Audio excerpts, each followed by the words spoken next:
안녕하세요. AI와 게임 아트를 공부하는 에이테입니다. 이전 영상 로딘에서 나온 PBR과 쉐이디드 텍스처의 용도에 대해서 간단하게 한번 설명을 해보고자 합니다. 초반에 게임 개발 시에는 하드웨어적으로 사양이 많이 떨어져서 3D를 표현하는데 어려움이 있었습니다. 제 기억에 최초의 3D 게임은 울펜슈타인인데 기술적으로 3D가 완성되지 않았기 때문에 2.5D라고 합니다. 그래서 제대로 된 3D 게임의 시작으로는 보통 둠을 이야기하곤 합니다. 그리고 버추얼 파이터 같은 3D 게임이 시장에 나오면서 3D 게임이 본격적으로 성장하게 됩니다. 그러면서 3D 게임이 엄청 많이 나오게 됩니다. 하지만 이때 당시만 해도 게임 속의 빛 즉 라이트를 쓴다는 것은 엄청 어려운 일이었습니다. 그림자를 연산한다는 것 자체가 하드웨어에 큰 부담이었습니다. 바닥에 실시간 캐릭터 그림자를 넣는 정도가 최선일 정도였습니다. 심지어 캐릭터 바닥이 동그란 원이었을 때도 있었습니다. 그러다 보니 텍스처에 신경을 많이 써서 개발을 했어야 했습니다. 많은 게임 개발 업체들이 사실적으로 보이도록 텍스처에 사진을 넣는 등 많은 노력은 했지만 종이 상자에 나무 무늬 사진을 붙인 느낌이었으니 그렇게 사실적으로 보이지 않았습니다. 그리고 전통적인 렌더링 방식은 모델의 컬러와 조명으로 단순화된 형식을 가지고 있었습니다. 그러다 보니 아무리 하이폴리곤으로 모델링을 해도 제대로 된 조명 느낌이나 재질감이 나타나지 않았습니다.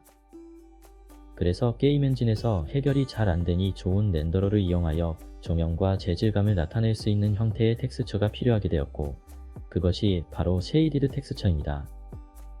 하이폴리곤의 모델링을 만들어서 조명이랑 재질 세팅을 하여 3D 그래픽 프로그램인 마야나 맥스를 이용하여 세팅하고 로우 폴리곤을 이용하여 렌더 투 텍스처를 통해서 텍스처를 베이크 시키는 겁니다. 렌더 투 텍스처는 3D 맥스에서 사용하는 용어이고 마야나 블렌더에서는 텍스처 베이킹이라고 합니다.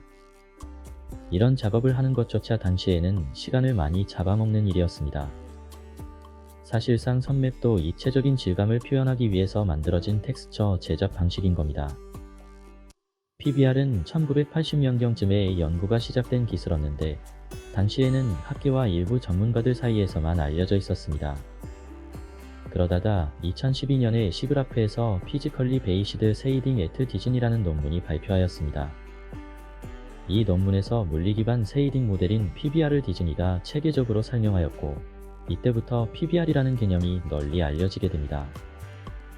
마침 그래픽카드도 비약적으로 발전하고 있던 터라 얼리얼이나 유니티 같은 게임 엔진 개발사들이 PBR 방식을 적극적으로 도입하기 시작하였습니다.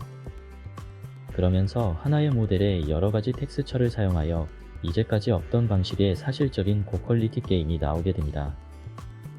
물체를 현실적으로 표현하기 위해서는 빛의 감도, 주변 반사, 간접광, 그리고 물체의 재질과 같은 다양한 요소를 고려해야 합니다. PBR은 현실 세계의 물리법칙을 기반으로 하여 이러한 복잡한 요소들을 여러 텍스처로 나누어 각각의 물리적 특성을 효과적으로 표현하는 방식입니다. 그래서 물체를 표현하는 방법으로 기본 컬러인 디퓨즈 맷, 물체의 금속성을 나타내는 머터리얼 맷, 물체의 반사를 나타내는 러프니스, 물체의 입체감을 나타내는 노멀 등 4가지 정도의 텍스처를 기본 설정으로 두고 있고 개발 환경에 따라 텍스처를 더 많이 쓰기도 하고 덜 쓰기도 합니다. 제가 개발하는 곳에서는 보다 입체적인 느낌을 내려고 AO 맵을 추가적으로 사용합니다. 유니티 엔진으로 좀 더 쉽게 설명하자면 과거에는 이렇게 물체의 컬러만으로는 입체감을 나타내는데 한계가 있었고 이를 극복하기 위해서 선맵이나 다른 렌더링을 이용하여 텍스처를 이렇게 입체감 있게 표현한 것이 쉐이디드 텍스처인 것입니다. 이렇게 하나의 텍스처로 물체의 모든 질감을 표현했던 방식을 이렇게 여러 개의 텍스처로 나누어서 물체를 표현하게 된 방식이 PBR이라고 생각하시면 됩니다.